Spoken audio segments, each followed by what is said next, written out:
পাবেন তার মধ্যে সবচেয়ে বেশি পেশেন্ট পাবেন এই রোগটা সম্পর্কিত, অর্থাৎ মাসিক চক্র সম্পর্কিত রোগী সবচেয়ে বেশি আসে। যেমন ধরেন রেগুলারলি পিরিয়ড হয় না, পিরিয়ড অফ থাকে, অথবা বেশি ব্লিডিং হয়, অথবা পিরিয়ডের সময় খুব বেশি ব্যথা হয়, এই টাইপের যে রোগগুলো এটা অনেক বেশি থাকে। এই জন্য কেসটা একদম পুরোপুরি ভালো করে আপনারা শোনার চেষ্টা করবেন, আমি আশা করি উপকৃত হতে পারছি।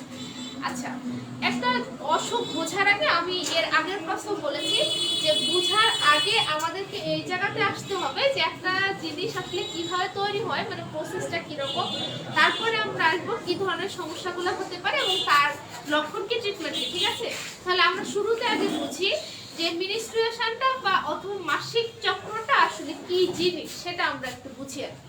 একটু খেয়াল করে দেখেন, একটা ছেলে শিশু এবং একটা মেয়ে শিশু যখন জন্মগ্রহণ করে তখন প্রাথমিকভাবে ওদেরকে মোটামুটি 7-8 বছর বয়স পর্যন্ত খুব একটা ডিফারেন্স করা যায় না, মানে শারীরিক গঠন ইত্যাদি থেকে।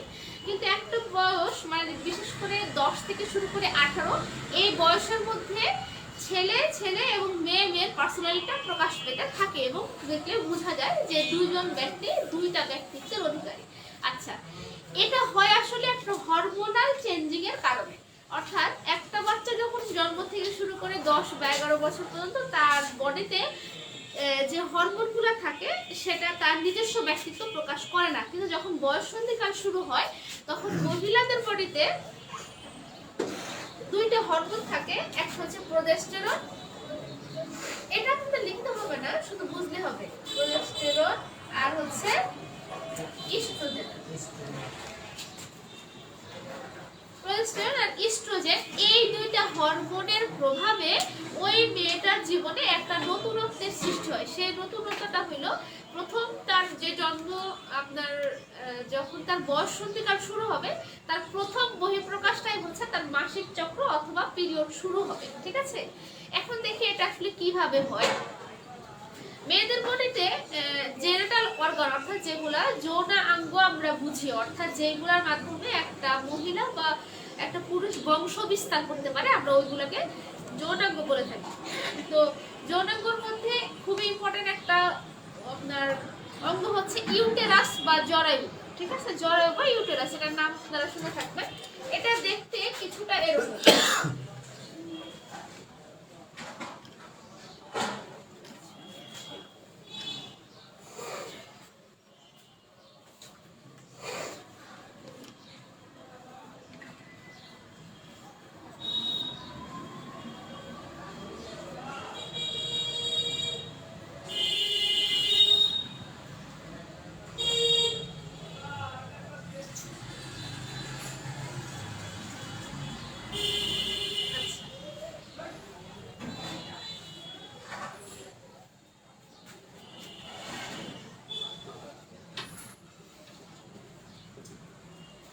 একটু খেয়াল করে, একটা জরায়ুটা কিছুটা এরকমের দেখতে। তো জরায়ুটা শুরু থেকে শুরু করে মাসিক চক্র শুরু হওয়ার আগ পর্যন্ত, অর্থাৎ সে যখন প্রাপ্ত বয়স্ক হওয়ার আগ পর্যন্ত এটার খুব ইম্পর্টেন্ট কোনো কাজ বডিতে থাকে না, কিন্তু যখন বয়ঃসন্ধিকাল শুরু হয় তখন প্রথমে কি হবে দেখেন, এই জায়গাটা হচ্ছে ডিম্বাশয়। ডিম্বাশয় যেখানে একটা ডিম উৎপন্ন হয়, হ্যাঁ, আর এটা হচ্ছে ডিম্ববাহী নালী। ডিম্ববাহী নালী, এটা হলো অ্যামপুলা, জরায়ু, আর এটা হলো জরায়ু। একটু দেখেন, তাহলে প্রথমে কি হবে, ডিম্বাশয় থেকে একটা ডিম উৎপন্ন হবে, সেই ডিমটা ডিম্ববাহী নালী হয়ে এই জরায়ুতে আসবে, মানে এখানে স্থাপন হবে আর কি। তারপরে একটা সময়, প্রতিটা জীবনেরই একটা মৃত্যু আছে, এটা আমরা জানি। যেমন মুরগির ডিম যখন দেয় তারপরে হয়তো একটা টাইম পর্যন্ত সেটা না দিলে বাচ্চা হওয়া সম্ভব, কিন্তু একটা লিমিট টাইম পার হয়ে ডিমটা নষ্ট হয়ে যায়, মানে পচে যায়, ওইটা দিয়ে আর বাচ্চা হবে না। ঠিক সেরকমই ওই ডিম্বাণুটা এখানে একটা টাইম পরে, আমি সার্কেলটা পরে বুঝাবো, একটা টাইম পরে ডিম্বাণুটা নষ্ট হয়ে যাবে। তখন কি হবে যে এই ডিম্বাণুর পচা গলা অংশ, অর্থাৎ যেটা আমাদের বডিতে থাকার দরকার নেই, বর্জ্য, এই পচা গলা অংশ সাথে মহিলাদের বডিতে কিছু ব্লাড অথবা পুরুষের বডিতেও কিছু ব্লাড এমনি এমনি নষ্ট হয়ে যায়। আপনারা এটা জানেন যে ব্লাডের 3টা কণিকা, তারপরে শ্বেত রক্ত কণিকা, অনুচক্রিকা, লোহিত কণিকা, এগুলা কতদিন বাঁচে এটা সম্পর্কে আপনাদের কোনো ধারণা আছে? আচ্ছা, আমাদের বডিতে যে ব্লাড আমরা দেখি এটা চোখে তরল মনে হলেও এটার ভিতরে আরো অনেক উপাদান আছে। আমি গত ক্লাসে বলছিলাম যে সবকিছুই কোষ দিয়ে তৈরি, তেমন মানুষের শরীরে রক্ত কোষ দিয়ে তৈরি। এই রক্তের কোষগুলোর নাম হচ্ছে লোহিত কণিকা, শ্বেত কণিকা আর হচ্ছে অনুচক্রিকা, ঠিক আছে? তাহলে এই কোষগুলার বেঁচে থাকারও একটা টাইম আছে, যে এই টাইম পরে সে মরে যাবে, ঠিক আছে? অর্থাৎ ব্লাড নষ্ট হয়ে যায় কিন্তু আমাদের বডিতে, উৎপন্ন হচ্ছে, নষ্ট হচ্ছে, উৎপন্ন হচ্ছে, নষ্ট হচ্ছে, এইভাবে প্রসেসটা চলতে থাকে। তো কি হয়, যে যেটা শ্বেত কণিকা সেটা আমরা বলছি যে কয়েক ঘন্টা থেকে কয়েকদিন, মানে 3 দিন আমরা সর্বোচ্চ ধরি। আর যেটা লোহিত কণিকা সেটা হচ্ছে 90 দিন থেকে 120 দিন, মানে 3 মাস বা 4 মাস। আর অনুচক্রিকা হচ্ছে আমরা বলছি যে কয়েকদিন থেকে 12-13 দিন এরকম আর কি, এভারেজে। তাহলে এই টাইম পরে এই ব্লাডের কোষগুলো নষ্ট হয়ে যায়। ফলে কি হয়, যে ওই নষ্ট ব্লাডগুলো যেটা আমার শরীরের জন্য দরকার নেই, পরিত্যক্ত, সেটা পাশাপাশি হচ্ছে ডিম্বাণুর পচানোর অংশ যেটা আমাদের শরীরের জন্য দরকার নেই, সেই জিনিসগুলো একটা সময় এই জ্বরের মুখ দিয়ে, যেটা এখানে একটা ছিদ্র দেখাইছি আমি, যেটা জ্বরের মুখ, এটা দিয়ে যখন যোনি পথ হয়ে বেয়ে চলে আসবে, অর্থাৎ একটা ফ্লো অথবা স্রোত আসবে ব্লাডের, সেটাকেই আমরা মিনিস্ট্রুয়েশন অথবা মাসিক বলছি। এটা কি আমরা বুঝতে পারছি সবাই? জি জি। আবার আমি এটাকে সারমর্ম করছি, দেখেন আমরা বলছি যে একটা পরিপক্ক জরায়ু থেকে যখন ডিম্বাশয় থেকে একটা ডিম্বাণু উৎপন্ন হয়ে ডিম্ববাহী নালী দিয়ে এটা জরায়ুতে স্থাপন হবে, এবং সেটা যদি একটা লিমিট টাইম পরে মারা যায় তাহলে, এবং যেই ব্লাডগুলো আমাদের শরীরের জন্য নষ্ট হয়ে গেছে সেই ব্লাডগুলো যদি যোনিপথে, জরায়ুর মুখ থেকে যোনিপথে বের হয়ে আসে, তাহলে এই স্রাব অথবা এই স্রোতকে আমরা মিনিস্ট্রেশন অথবা মাসিক বলছি। ক্লিয়ার? আচ্ছা, তাহলে এখন বলেন তো সবাই তো রক্ত আছে শরীরে, ছেলে অথবা মেয়ে সবারই, সেক্ষেত্রে তাহলে পুরুষের বডিতে এরকম কোনো কার্যক্রম হয় না। জি জি। তাহলে ব্লাড সেলগুলো কোথায় গেল? এটা প্রশ্ন করা ছিল। ও আচ্ছা, আমাকে প্রশ্ন করা ছিল, ঠিক আছে। উত্তরটা এরকম যে আমাদের সবার বডিতে ব্লাড সেলগুলো নষ্ট হয়, ছেলে এবং মেয়ে উভয়ের ক্ষেত্রে। কিন্তু ছেলেদের বডিতে এটা আল্লাহ তাআলার একটা সিস্টেম, মানে সৃষ্টিকর্তার একটা সিস্টেম, যে এই ব্লাডগুলো নষ্ট যে হলো পুরুষের বডিতে, সেটা লিভার বা যকৃত নামে একটা অঙ্গ আছে, আমি বলেছিলাম গত ক্লাসে। এই যকৃত অথবা লিভারটা এই জিনিসগুলোকে স্টোর করে, মানে জমা রাখে, অর্থাৎ পরিত্যক্ত জিনিসকে জমা রাখে। জমা হওয়ার পরে একটা গ্লাইকোলাইসিস প্রক্রিয়ার মাধ্যমে, অর্থাৎ একটা নির্দিষ্ট প্রসেসিং এর মাধ্যমে এই বর্জ্য থেকে একটা প্রোটিন সাবস্টেন্স তৈরি করে। মানে এরকম যে পচা জিনিস থেকে আমরা ভালো জিনিস বানাইছি, এই ইউটিউবে দেখা যায় যে অনেক ফেলে দেওয়া জিনিস থেকে অনেক সুন্দর সুন্দর জিনিস বানাই, হ্যাঁ, অনেকটা ওই রকম যে সেলগুলো নষ্ট হলো সেটাকেই আবার গ্লাইকোলাইসিস পদ্ধতির মাধ্যমে প্রোটিন তৈরি করলো, যে প্রোটিনটা আমাদের কোষের খাবারের মূল উপাদান, ঠিক আছে। এই কারণে সৃষ্টিগতভাবে একজন নারী পুরুষের তুলনায় দৈহিকভাবে কিছুটা দুর্বল থাকে। অর্থাৎ একটা পুরুষের লিভারের ওজন প্রায় 1500, মানে হইল আপনার 1.5 কেজি, আর একটা মহিলার ক্ষেত্রে 800 থেকে সর্বোচ্চ 1000, মানে 1 কেজি হচ্ছে সর্বোচ্চ।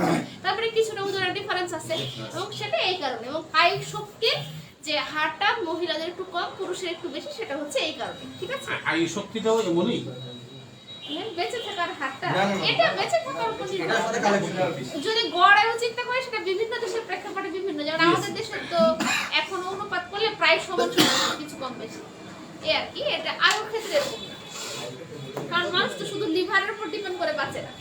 আচ্ছা, এখন দেখেন তাহলে যে কথাটা বলছিলাম, যে ডিম্বাণুটা আসার সিস্টেমটা হচ্ছে এরকম যে আমাদের দুইটা পাশে, মানে এটা যদি আমরা মাঝখান দিয়ে ভাগ করি তাহলে কিন্তু ডান এবং বাম একটা সাইড আমরা দেখতে পাচ্ছি না।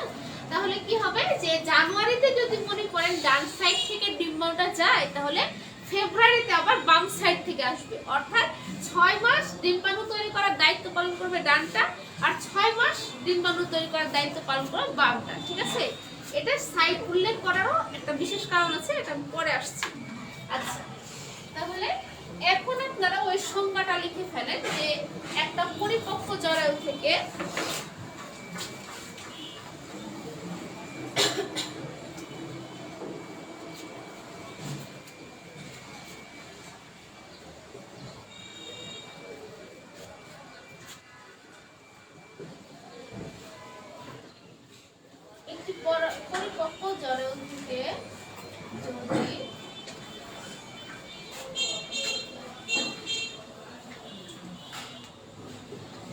ডিম্বাণুর পচা গলা অংশ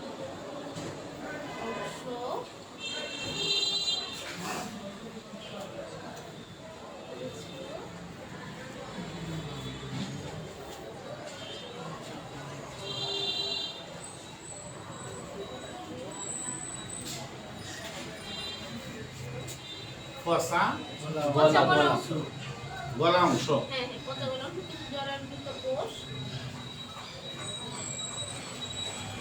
গলা অংশ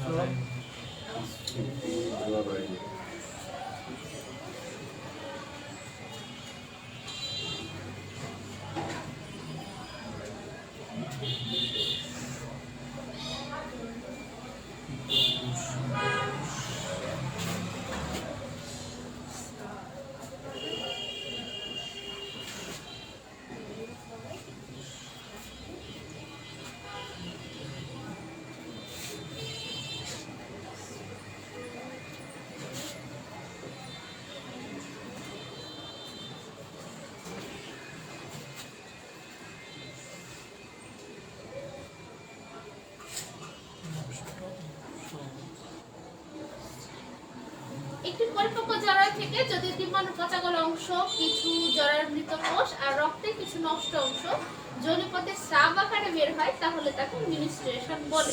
ঠিক আছে? আচ্ছা, এখন এখানে পরিপক্ক জরায়ু বলার কারণ কি সেটা বলুন তো। 12 বছরের হ্যাঁ হ্যাঁ, একটা নির্দিষ্ট বয়স, অর্থাৎ সেটা অবশ্যই বয়স সন্ধিকালের শুরুতে সেটা হতে হবে। অর্থাৎ একটা 5 বছরের মেয়ের শরীরেও জরায়ুটা আছে, কিন্তু ওর বডিতে 5 বছরের একটা মেয়ের থেকে পিরিয়ডটা আশা করা যায় না। এই জন্য এটা পরিপক্কতা, অর্থাৎ একটা সময় পর্যন্ত ওয়েট করতে হবে, পরিপক্কতা হতে হবে সেটার জন্য। নির্দিষ্ট টাইম নেই। হ্যাঁ, এর টাইম আছে, বলুন। আসছে। এটা লেখা শেষ, আমি ক্লোজ করে দেব। ক্লোজ করে দেব, ম্যাম এটা কি ক্লোজ করে দেব? জি জি জি ক্লোজ করেছি। মেন্স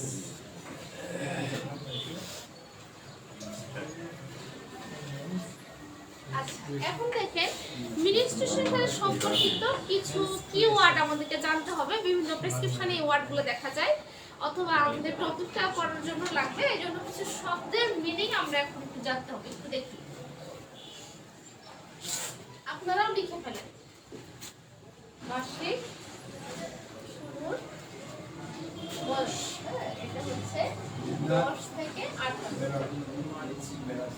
ম্যাডাম ইংলিশ শব্দটা উচ্চারণ ম্যানার কি? MENARCHE, ম্যানার কি? কি ম্যানার কি? মেনোপজ। আসলে গন্ধের বয়স, এটা হচ্ছে 40 থেকে 50, এভারেজে হলো এটা 45 বছর।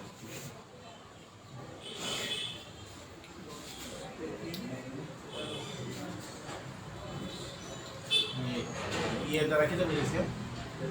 এটা এভারেজ, এভারেজ, এভারেজ হ্যাঁ, 45 দ্যাটস রাইট।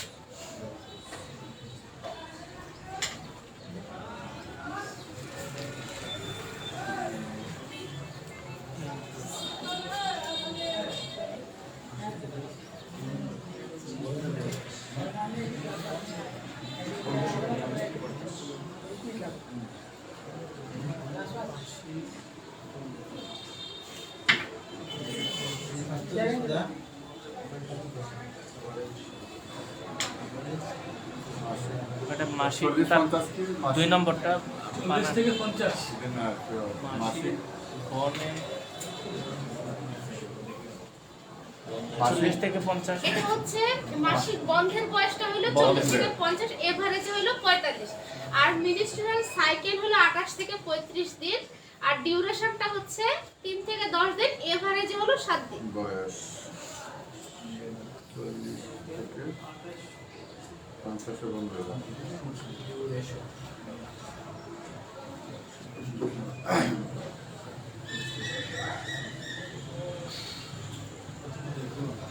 জি, ক্যাম্পাটার আমরা দেখি রেজিস্ট্রেশন সাইকেল মেন্স সাইকেলটা হচ্ছে 28 থেকে 35 দিন। এর ভিতরে তার ভিতরে এটা করে আসে এটা আমি বুঝাই দিব, আপনি আঠাশ লিখে থেকে 35 দিনের মধ্যে আবার শুরু হবে, 28 অথবা 35 দিনের মধ্যে একবার হওয়ার পর থেকে আরেকবার, ওই যে মানে 28 থেকে 35 দিনের মধ্যে শুরু হ্যাঁ হবে। ব্যবধান লাগবে আর কি। লেখা শেষ? আচ্ছা এখন দেখেন মেনার্কিটা হচ্ছে যে বয়সে মাসিকটা শুরু হবে সেটা 10 থেকে 18 বছর, কিন্তু আমরা প্রপার টাইম বলি 12 থেকে 16 মধ্যে বলি, সেটা সবচেয়ে ভালো আর কি, ঠিক আছে? 16 cross করলে? এই টাইমটাতে শুরু হবে। আর যদি কখনো 18 ক্রস করে, অর্থাৎ আমরা লিমিট বর্ডার ধরছে 18 বছর, এরপরে যদি ওই মহিলাটার পিরিয়ড না হয় তাহলে অবশ্যই সেটা ডাক্তারের শরণাপন্ন হতে হবে যে কেন পিরিয়ড হলো না, এবং এটা অবশ্যই একটা ডিসঅর্ডার মানে ডিজিজ, সেটার কারণ আইডেন্টিফাই করে ওটা অবশ্যই চিকিৎসা আওতাধীন করতে হবে, অর্থাৎ এটা নর্মাল নয়। এরপরে দেখি মেনোপজ টাইমের ক্ষেত্রে আমরা বলছি যে একটা মহিলার একটা মেয়ের যেমন এটা একদম শুরু থেকেই হয় না, একটা টাইম পরে শুরু হয়, ঠিক তেমন একদম মরার আগ পর্যন্ত থাকবে এমন নয়, একটা বয়স পর্যন্ত পরে এটা শেষ হয়ে যাবে। তাহলে আমরা বলছি যে 40 থেকে 50 বছর বয়সের মধ্যে এই পিরিয়ডটা আবার অফ হয়ে যাবে, কিন্তু এভারেজ বয়স হচ্ছে 45 বছর। আচ্ছা এখন দেখেন মিনিস্ট্রাল সাইকেল বলতে এরকম যে ধরেন কোনো মহিলার পিরিয়ড হলো 1 তারিখ, ঠিক আছে? এই 1 তারিখ থেকে শুরু করে আবার নেক্সট মান্থে বা নেক্সট যখন পিরিয়ডটা হবে এই সময়ের ব্যবধানটা 28 থেকে 35 দিনের মধ্যে থাকতে হবে। যদি 28 দিনের কমে পিরিয়ড হয়ে যায় বা বরাবর এরকম হতে থাকে তাহলে অবশ্যই সেটা কারণটা বোঝা উচিত যে কেন এত কম ডিউরেশনে পিরিয়ড হচ্ছে। আবার যদি 35 দিন ওভারকাম করে ফেলে, 40 দিন 45 দিন হয়ে যায়, তাহলে এটা একটা প্রবলেম, ঠিক আছে? অর্থাৎ 28 থেকে 35 দিন, তবে এভারেজে আমরা ডেটাকে 30 দিন ধরি যে 1 মাস ব্যবধান হলে সেটা ভালো। আচ্ছা এরপরে দেখেন ডিউরেশনটা মানে কতদিন স্থায়ী হয়, যখন পিরিয়ড স্টার্ট হলো তারপরে ওই মেয়েটা কতদিন অসুস্থ থাকবে, অর্থাৎ ব্লিডিং পারপাসটা কয়দিন থাকবে আর কি, সেটা আমরা বলছি 3 থেকে 10 দিন পর্যন্ত নরমাল, তবে এভারেজে সেটা 7 দিন। 10 দিন বেশি হলে এটা বেশি সময়, আবার 3 দিনের কম হলে এটা কম সময়, দুটোটাই ডিজিজ এবং সেটা চিকিৎসা আওতাধীন করা উচিত। আচ্ছা এতটুকু তো বোঝা শেষ, তাই না?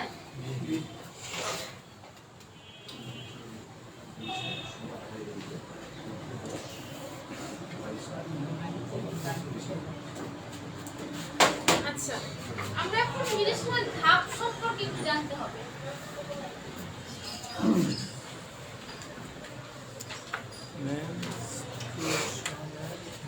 আচ্ছা একটু খেয়াল করে, আমরা কিছুক্ষণ আগে যে বললাম যে 28 থেকে 35 দিনের একটা ব্যবধান রাখতে হবে, সেটা কেন? অবশ্যই সেটা একটা কারণ আছে, অর্থাৎ বডিতে এই কার্যক্রমটা চলতে মিনিমাম 28 দিন সময় লাগছে। এটার কারণ হলো মিনিস্ট্রেশন প্রক্রিয়াটা যে হবে সেটা 3টা ধাপে সংগঠিত হয়, ঠিক আছে? 1 নম্বর ধাপ একটু খেয়াল করি, ধরেন 1 তারিখে কোনো মেয়ের পিরিয়ড স্টার্ট হয়েছিল, আমি ধরে নিচ্ছি, তাহলে 7 তারিখ পর্যন্ত ও অসুস্থ ছিল, হ্যাঁ? এটাকে আমরা বলবো মিনিস্ট্রেশন ফেজ।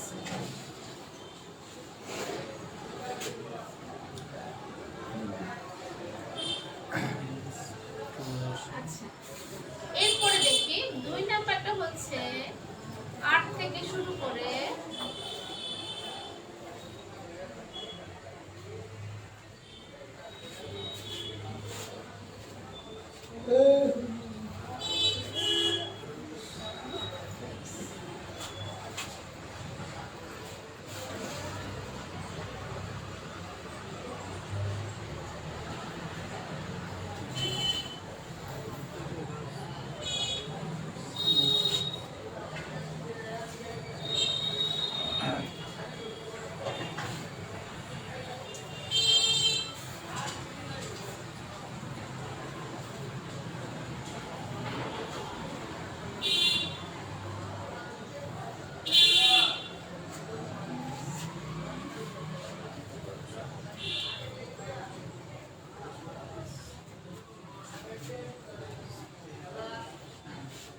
Proliferation phase, এটা বাংলা লাগে না। সবকিছুর বাংলা হওয়াটা একটু ডিফিকাল্ট মেডিকেল সায়েন্সে। পলিফারেশন বলতে উর্বর হওয়ার, উর্বরতা, উর্বর।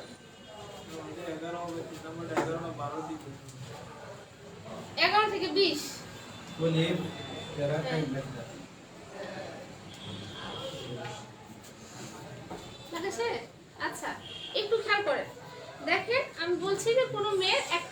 পিরিয়ড স্টার্ট হয় তাহলে 7 তারিখ পর্যন্ত সে অসুস্থ ছিল। তাহলে এই টাইমটাকে আমরা বলছি যে মেনস্ট্রুয়াল ফেজ।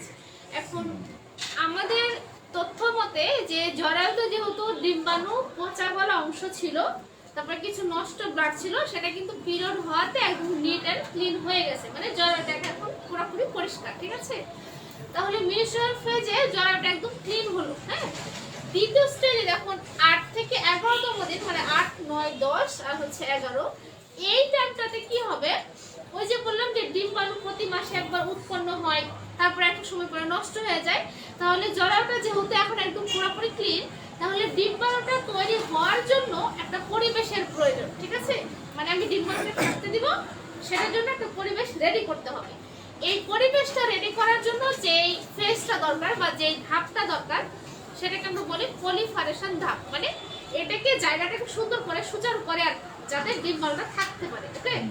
এরপরে দেখেন 3 নম্বর ধাপে হচ্ছে 11 থেকে 20 দিন। এই ধাপে কিন্তু অলরেডি ডিম্বাণু উৎপন্ন হয়ে যাবে, মানে ডিম্বাণু উৎপন্ন হবে, তারপরে রাস্তায় থাকবে, মানে ওই টিউব দিয়ে আসবে, এরপরে জরায়ুতে অবস্থান করবে। এই 3টা কাজ এই ধাপের মধ্যে হয়ে থাকে। অর্থাৎ 11 থেকে 20তম দিনের মধ্যে ডিম্বাণু উৎপন্ন হয়, ডিম্ববাহী নালী দিয়ে সেটা জরায়ুতে অবস্থান করে, ঠিক আছে। আচ্ছা, ডিম্বাণু জীবিত থাকার মানে জরায়ুতে থাকার সময়কাল হচ্ছে সর্বোচ্চ 72 ঘন্টা বা 3 দিন, ঠিক আছে। তাহলে আমরা ধরে নিচ্ছি এই সময়টাকে যদি দেখি 11 থেকে 20 দিন, এখানে প্রায় 9 দিনের মতো সময় আছে না। তাহলে আমরা এভাবে ভাগ করি যে 3 দিন উৎপন্ন হলো, 3 দিন ডিম্ববাহিত নালীতে থাকলো, আর 3 দিন সেটা জরায়ুতে বেঁচে থাকলো, ঠিক আছে, বা অবস্থান করলো। তারপরে দেখেন 21তম দিনে কিন্তু ডিম্বাণুর কোনো অস্তিত্ব আর নেই, মানে সে মরে গেছে। এখন সেটাকে আবার বের করার জন্য যে চেষ্টা, মানে যে প্রসেসিং, সেটা আবার জরায়ুটা চালাতে থাকে। এই ফেজটাকে আমরা মিনিস্ট্রেশন প্রিপারেশন ফেজ বলি। মানে এখন যে ব্লিডিংটা আবার বের করতে হবে, এই প্রিপারেশনটা সে নিতে থাকে, ঠিক আছে। এই 4টা ধাপে এটা সংঘটিত হয়। তবে বেশিরভাগ থিওরিক্যাল বইয়ের মধ্যে আমরা 3টা ধাপকে বেশি উল্লেখ করে থাকি, কারণ এটা তো কিছুটা হইলেও এই ফেজেরই একটা পূর্ব প্রস্তুতি, তাই না? এই জন্য এটাকে আমরা মিনিস্ট্রেশন ফেজের মধ্যে নিয়ে যাই। জিনিসটা আবার হ্যাঁ, এটা ফার্টিলিটি রেটটা কোন টাইমে বেশি? হ্যাঁ, এটা হচ্ছে খুবই একটা ভালো প্রশ্ন। উনি প্রশ্ন করেছেন যে আসলে বাচ্চাটা হওয়ার জন্য কোন সময়টা প্রপার। আমরা কিন্তু একটু খেয়াল করলে বুঝবো যে 11তম যে দিন ছিল ওই সময় কিন্তু ডিম্বাণুটা উৎপন্ন হওয়া স্টার্ট হলো, তাই না। তারপরে 20তম দিন পর্যন্ত সেটা জরায়ুতে অবস্থান করছিল, তাই না। তাহলে দেখেন যখন ডিম্বাণুটা ছিলই না জরায়ুতে, তখন কি বাচ্চা হওয়ার কোনো পসিবিলিটি আছে? কারণ বাচ্চা হওয়ার প্রসেসিংটা হচ্ছে ডিম্বাণু জরায়ুতে থাকতে হবে এবং সেটা শুক্রাণুর সাথে মিলিত হতে হবে। তাহলে শুক্রাণু এবং ডিম্বাণু মিলে একটা জায়গোট বা একটা বাচ্চা প্রসব দিবে, ঠিক আছে। তাহলে 11তম দিনের আগে কিন্তু জরায়ুতে কোনো ডিম্বাণু ছিল না, তার মানে এখানে তো গর্ভধারণ করার প্রশ্নই আসে না। আবার 20তম দিনে যদি ডিম্বাণুটা নষ্ট হয়ে যায়, তাহলে 21 থেকে 28তম দিনে তখন তো জীবিত কোনো ডিম্বাণু ছিল না, তাহলে কি বাচ্চা হবে? হবে। তাহলে মেইনলি এখানে যে আমরা বলছি যে পলিফারেটিভ ফেজটা এখানে সবচেয়ে বেশি, সরি সিক্রেটরি ফেজটা এখানে সবচেয়ে বেশি ইম্পর্টেন্ট যারা বাচ্চা নিতে চান তাদের জন্য, যে 11 থেকে 20তম দিন যে সময়টা সেটা, ঠিক আছে। আচ্ছা, এখন দেখেন মিনিস্ট্রেশন সম্পর্কে মোটামুটি আমরা যতটুকু জেনেছি আমাদের জন্য এনাফ। কিন্তু এখন যেটা মানে এতক্ষণ যেটা আমরা পড়লাম সেটা হচ্ছে আমাদের জন্য, মানে যখন পেশেন্ট আমাদের কাছে আসে তখন তার আমরা এগুলো শেখাবো না, যে পিরিয়ড কাকে বলে, ধাপকে, এগুলো তখন শেখাতে যাবো। আমাদের মেইনলি দরকার হচ্ছে এটার সাথে ইনক্লুড কোন ধরনের পেশেন্টগুলো আমাদের কাছে আসে এবং কি ধরনের প্রবলেমগুলো আমরা ফেস করতে হবে সেটা আর কি। তো প্রবলেমগুলোর নামগুলো একটা একটা করে লিখে ফেলি, তারপরে একটা একটা করে সমাধান করবো, ঠিক আছে। 1 নম্বরে দেখুন সমস্যাগুলো, মানে কি কি ডিজিজ নিয়ে আসবে। ডিসমেনোরিয়া। আপনার কি আমার কথা বুঝতে অসুবিধা হয়? একটু আনক্লিন হয় ওই মাস্ক পরাটা।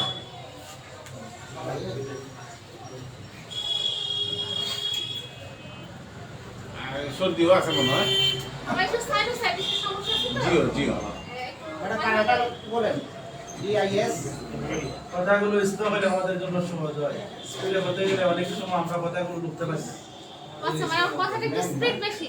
না, সবার কারণে আমরা কথাগুলো আপনারা বুঝতে পারি না।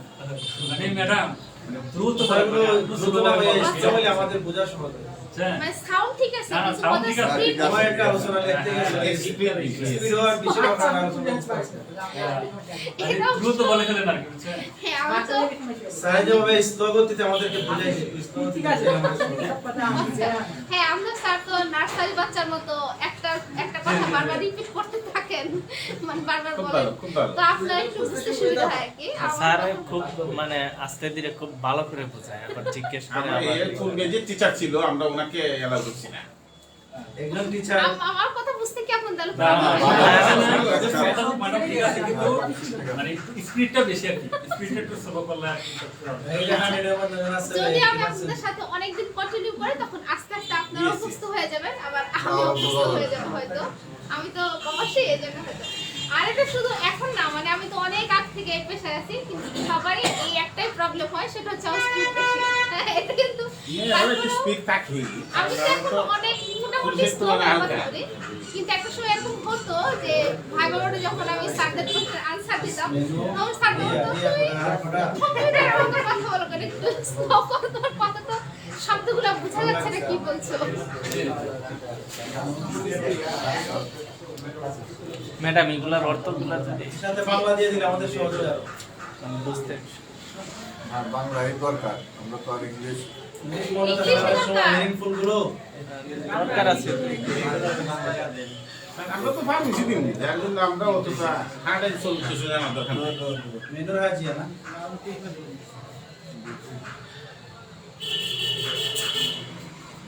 আচ্ছা দেখেন সমস্যাগুলো প্রথমে বলেছি কি ডিসমেনোরিয়া ওইখানে আপনারা লেখেন সেটা ব্যথা যুক্ত মাসিক এর তো গাড়িতে সুন্দর। ঠিক আছে এরপরে দেখেন মেনোরেজিয়া মানে বেশি রক্তপাত হওয়া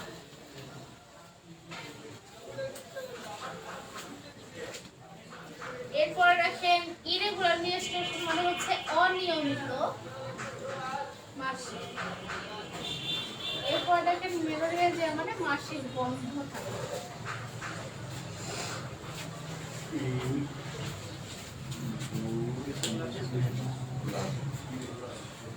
ইরেগুলার দেখা শেষ না শেষ না না ম্যাডাম আপনাদেরও একটু স্পিড বাড়ান আমার স্পিড একটু কমান ঠিক আছে কিন্তু আপনাদের স্পিড একটু বাড়ান সবাই তো এরকম না পরে বেশি স্পিড করতে যাই আর পরে সব শেষ হয়ে যায়। না না শেষ হবে না এত জোরে করা দরকার নেই যতটুকু মানে করা যাবে আর কি আচ্ছা এখন আসি সমস্যাগুলো প্রথমে লিখেছি ডিসমেনোরিয়া তারপরে লিখেছি মেনোরেজিয়া ইরেগুলার মেনস্ট্রুয়েশন আর হচ্ছে অ্যামেনোরিয়া ডিসমেনোরিয়াটা হচ্ছে ব্যথাযুক্ত মাসিক অর্থাৎ নরমালি সবসময় একটু হালকা মাত্রা ব্যথা থাকে কিন্তু কখনো কখনো এটা একদম লিমিট ক্রস করে থাকে যখন পেশেন্ট আমাদের কাছে অস্থির হয়ে আসে যে অনেক বেশি ব্যথা তারপর একটা প্রবলেম হবে সেটা হচ্ছে মেনোরেজিয়া এটা যতটুকু ব্লিডিং হওয়া দরকার তার চেয়ে অনেক বেশি ব্লিডিং হয় অনেক সময় পেশেন্ট রক্ত শূন্যতাও হয়ে যায় এই ব্লিডিংয়ের কারণে এটা কিন্তু এরপরে নির্ধারিত দেখছি সময় পর্যন্ত হয় না, ওভার টাইম হয়।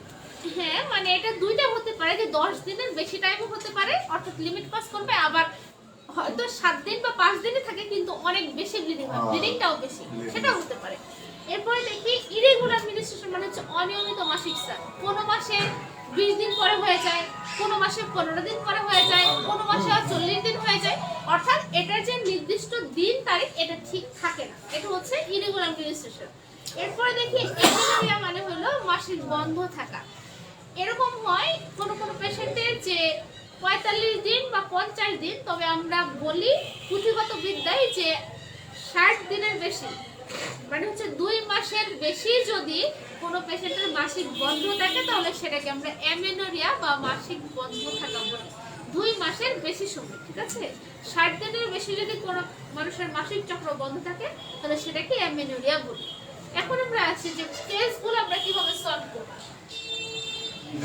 ট্রিটমেন্ট আমরা দেখছি এই ধরনের যে অনেক পরিমাণটা প্রথম হওয়ার পরে কোনো কোনো মেয়েদের ক্ষেত্রে যে অনেক সময় যেমন 12 মাস অথবা 15 মাস বলতে যে আমার মানে পিরিয়ড হয় না আর কি অফ থাকে হ্যাঁ ওইটা আসলে কেন হয় হ্যাঁ যদিও এটা টপিকের বাইরে কোশ্চেন কোশ্চেন, তারপর আমি উত্তর দিচ্ছি। আমরা বলছি যে একটা মহিলা কনসেপ্ট থেকে শুরু করে ডেলিভারি, মানে ডেলিভারি যেদিন হলো সেই তারিখ থেকে যেদিন ডেলিভারি হলো আসবে, আর আমরা এটা ম্যানেজ করবো কিভাবে। মাসের ভিতরে শুরু নেক্সট মান্থে হলেও কোনো সমস্যা নেই, যেই মাসে ডেলিভারি হবে সেখান থেকে 45 দিন তো অটোমেটিকই মানুষ অসুস্থ থাকে, এরপরে তারপরে যদি নেক্সট মান্থ থেকেও সে কন্টিনিউ করে তাহলেও কোনো প্রবলেম নেই। কিন্তু 18 মাস যে থাকে এটার কোনো মানে কোনো কারণ আছে নাকি যে 18 মাস তো না হ্যাঁ, হলে অবশ্যই কারণ আছে। যখন একটা মেয়ে কনসেপ্ট করে তখন তার জরায়ুটা দেখেন একদম কনসেপ্ট করার আগে মাত্র 60 থেকে 70 গ্রাম ওজন থাকে, মানে 100 গ্রামের এরকম। Yes. কিন্তু যখন সে ডেলিভারিতে যায় তখন তার সেটা ওজন প্রায় 1500 গ্রাম, মানে 1.5 কেজি হয়ে যায়। তাহলে কোথায় 60 আর কোথায় 1500, তাই না? এই যে একটা মানে অ্যাবনর্মাল পরিস্থিতি হয় আর কি তার বডিতে, সেই জরায়ুটা একদম ছোট হয়ে পূর্বের অবস্থানে আসতে এবং এই প্রসেসিং গুলা কন্টিনিউ করতে এত লম্বা সময় নেয়। Yes, yes. তবে এটা সবার বডিতেই এক না, কারো 2 মাস, কারো 3 মাস, কারো 1 বছর, এরকম আছে। আচ্ছা, এখন দেখি ব্যথাযুক্ত মাসিক যেটা, এখানে আমরা কারণগুলা কি কি বলছি, মানে কেন এই ধরনের প্রবলেম। 1 নম্বরে দেখি বাংলা লিখুন, মাসিক চক্রের বয়স 5 বছরের। 1 ঘন্টা হলে আপনারা আমাকে অ্যালার্ম করেন, হ্যাঁ, মানে আমার টাইম ঠিক আছে। মাসিক চক্রের বয়স 5 বছরের।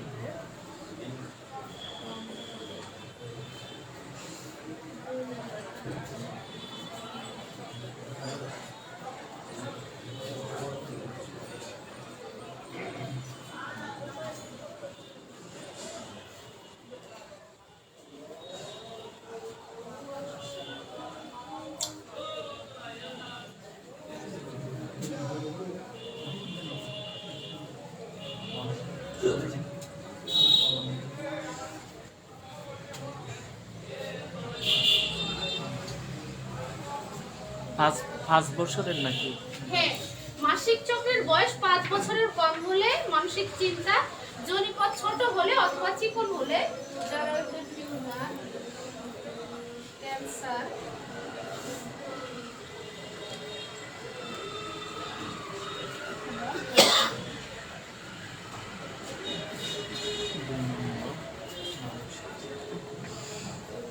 ম্যাডাম, ওই যে মাসিক চক্রের 5 বছর কম হলে মানে এটার মানে যা লেখা আছে হুবহু তাই রেখে আমি বুঝিয়ে তারপরে ক্লোজ করব।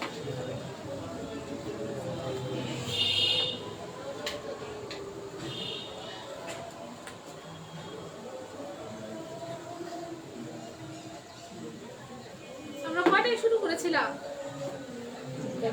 জরাইতে 10-12 জরায়ু, হ্যাঁ, টিউমার, ক্যান্সার অথবা প্রদাহ থাকলে আর কি। টিউমার। হ্যাঁ, কত বাজে?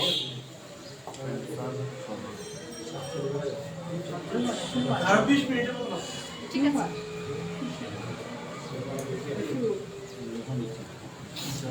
লেখা শেষ? আচ্ছা, একটু খেয়াল করেন। মাসিক চক্রের বয়স 5 বছরের কম হলে মানে হলো যে বয়সে ওই বাচ্চা পিরিয়ডটা স্টার্ট হবে, মানে আমরা ধরছি 13 বছর বয়সে, তাহলে সেখান থেকে আগামী 5 বছর মানে 18 বছর বয়স পর্যন্ত। কারণ যদি 14 বছরে শুরু হয় তাহলে আগামী 5 বছর মানে 19 বছর পর্যন্ত।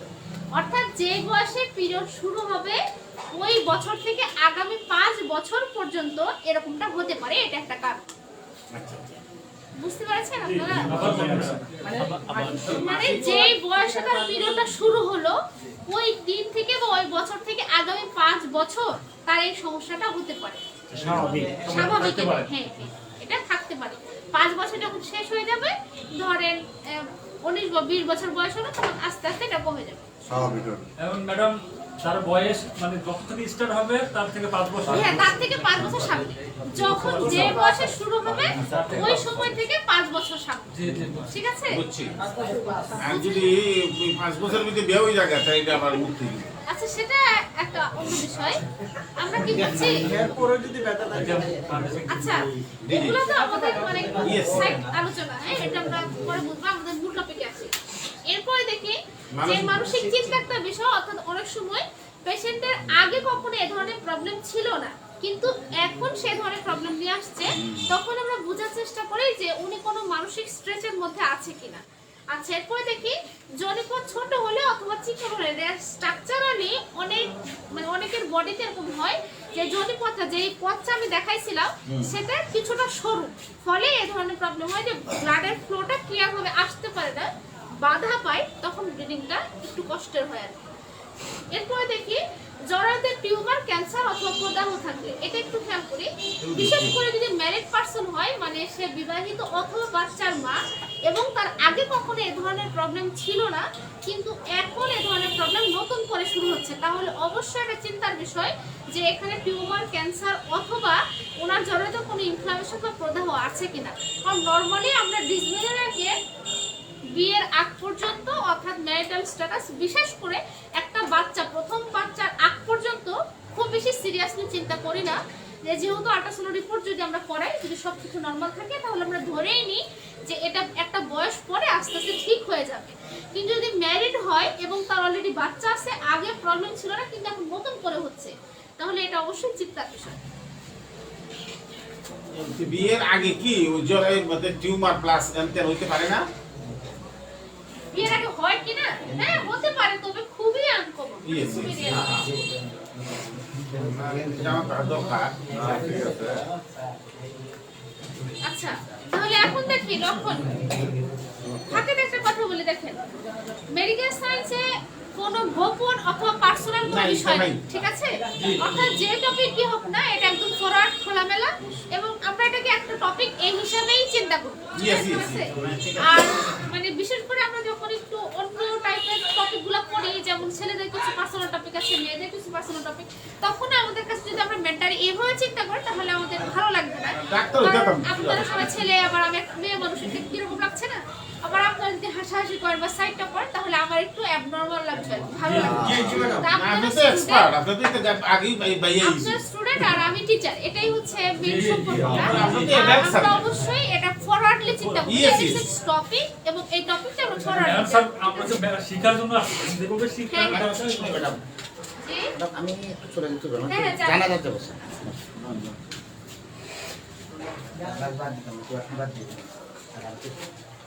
আমি আইতে পারি না, সময় পাই না। লক্ষণ লক্ষণ কি ওই ব্যথাযুক্ত মাসিকের? হ্যাঁ, হ্যাঁ, হ্যাঁ। তলপেটে প্রচন্ড ব্যথা হবে, বমি ভাব থাকে। এই সাইডটা কস দিলেছিলেন, যে কারণ এর লক্ষণ তলপেটে প্রচন্ড ব্যথা।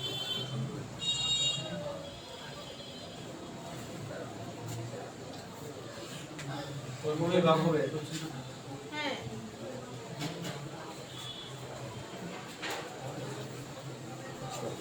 না, আপনার পাশাপাশি করলে আমি লজ্জা পাবো না, কিন্তু আমি এমন কথা বলবো যে আপনারা লজ্জা পেয়ে যাবেন। yes, that's right. আর আমরা তো শূন্য অভ্যস্ত। ম্যাডাম যখন বাস্তবিক হবে তখন তো এগুলো সিদ্ধান্ত নিতে হবে আমাদের। হ্যাঁ, আর ডাক্তারই হচ্ছে আমার একটা পেশা, সেটা হচ্ছে মানুষের সবচেয়ে বেশি কাছাকাছি যাওয়া। ম্যাডাম দেখ, একটা জিনিস ভাবতে হবে যে আমরা ছাত্র, আর এটা হচ্ছে আমাদের মানে শিক্ষার বিষয়। হ্যাঁ, এটা একটা পেশাগত দায়িত্ব, ঠিক আছে? ম্যাডাম দেখা যাক।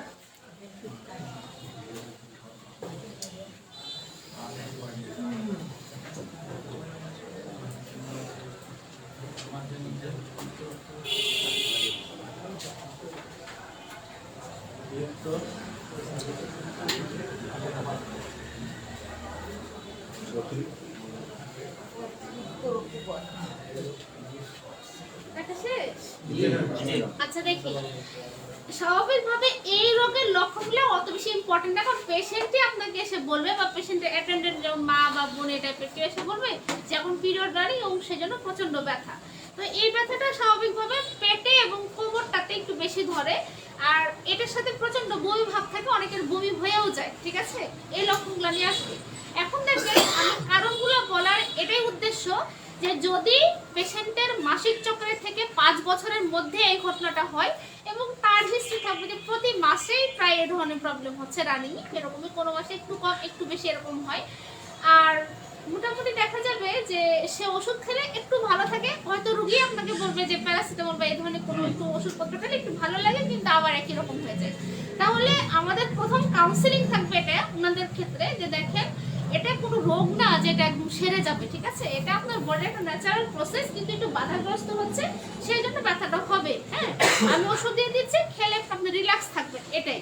কিন্তু এর চেয়ে এরকম যে এই মাসে ওষুধ খেলে একদম ভালো হয়ে গেল, নেক্সট মান্থ থেকে আর ব্যথা হবে না, এটা এরকম প্রসেসিং নয়। এটা রোগীকে আপনার আগে খোলামেলা বলতে হবে, কারণ সে তো আশ্বস্ত হবে যে মনে হয় আমি ভালো হয়ে যাবো। যদি যখন নেক্সট ভালো হবে না, তাহলে ডাক্তার দুর্নাম করে দেবে যে ডাক্তার ভালো না। এর জন্য বিষয়টা ওনাকে ফরওয়ার্ডলি আগে আমরা কাউন্সিলিং করে নেব, এরপরে আমরা ট্রিটমেন্টটা আসবো।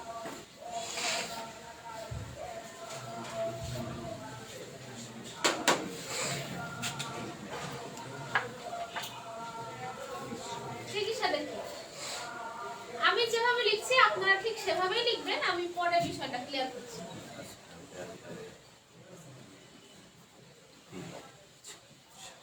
প্রয়োজন অথবা ওটা হচ্ছে অথবা অ্যালজিন, এটা প্রয়োজনে অথবা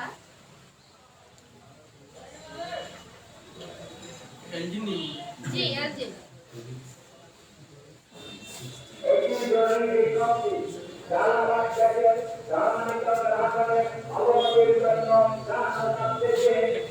ব্রেকেটে 500 এমজি না, ব্রেকেটে 500।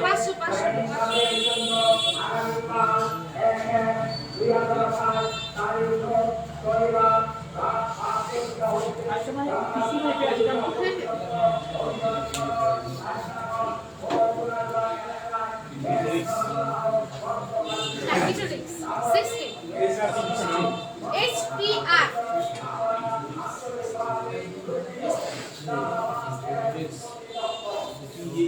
মিক্সটা কি 60 mg? 60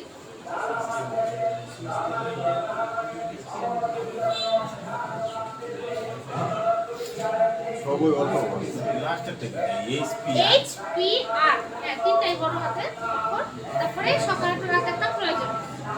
এসপিআর মানে পুরো মেডিকেল এটা গ্রুপ রাখতে ভিটোরেক্স মেফেনামিক অ্যাসিড আপনারা লিখে নেন। আচ্ছা লেখা শেষ, একটু খেয়াল করেন।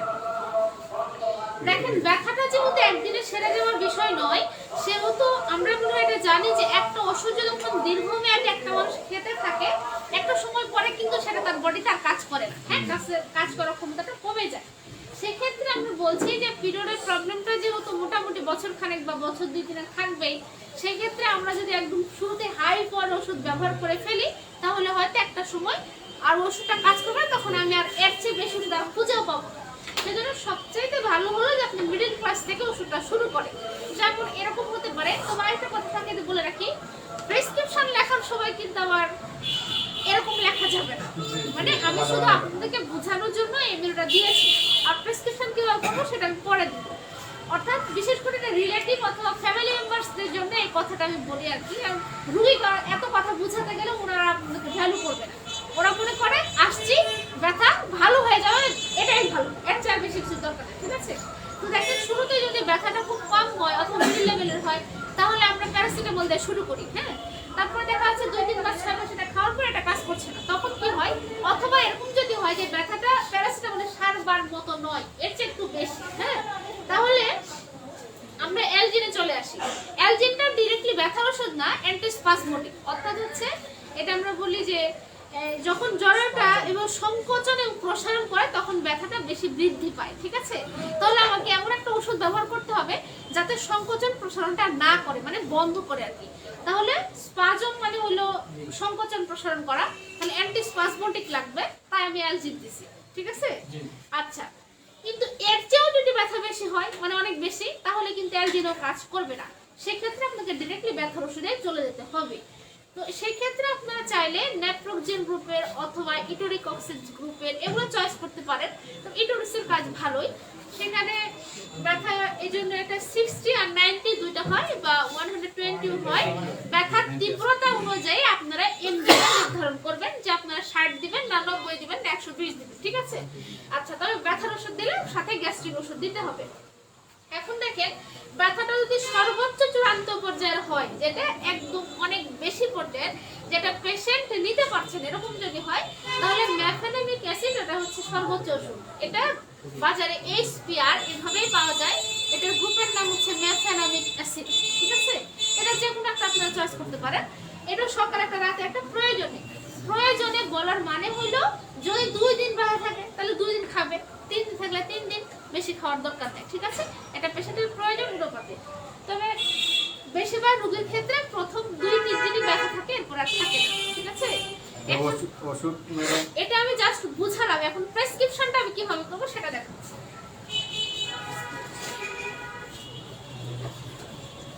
আমরা ধরে নিলাম পেশেন্টের ব্যথাটা খুব বেশি, তাহলে আমি শুরুতেই এক্সপিআর দিলাম।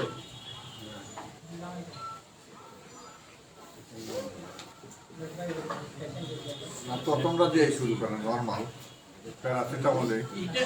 এমনি আছে ম্যাডাম একটা 250 এমজি। হ্যাঁ 250 500 আছে, যে কোনো একটা দেন আপনি, যেটা একটু কম সেটা থেকে শুরু করে। ব্যথার পরিমাণটা তো আপনি বেশি হলে রোগীর ক্ষেত্রে আবার আপনাদেরকে সৎ মনমেন্ট তো অবশ্যই রাখতে হবে, কিন্তু এটাও মাথায় রাখতে হবে যে ব্যথা ভালো না হইলে আপনি তো রোগীর উপকারের কথা চিন্তা করেছিলেন, সে কিন্তু এটা বুঝবে না। এই জন্য আমরা বলছি যে এটাও আপনাকে জাজ করতে হবে যে কোন ওষুধটা চয়েস করলে ওনার ব্যথাটাও ঠিক হবে, এটা একটা বোঝার বিষয় আছে। তাহলে আমি দিয়েছি 3 দিন 250 দেন। আচ্ছা, এর সাথে একটা গ্যাস্ট্রিক ওষুধ দিতে হবে।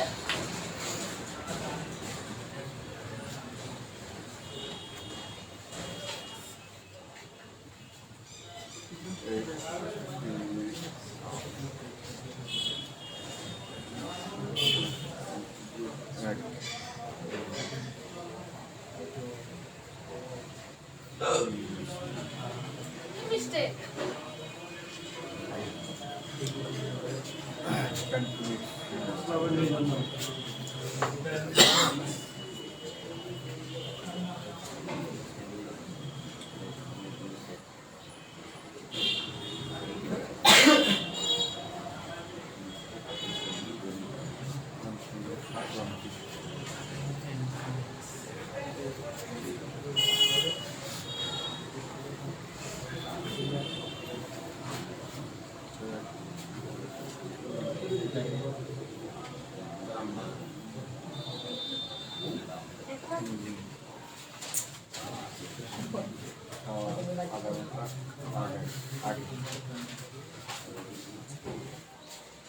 লেখা শেষ? প্রায় শেষ। না লেখা শেষ কি সেটা বলছি। লেখাও শেষ।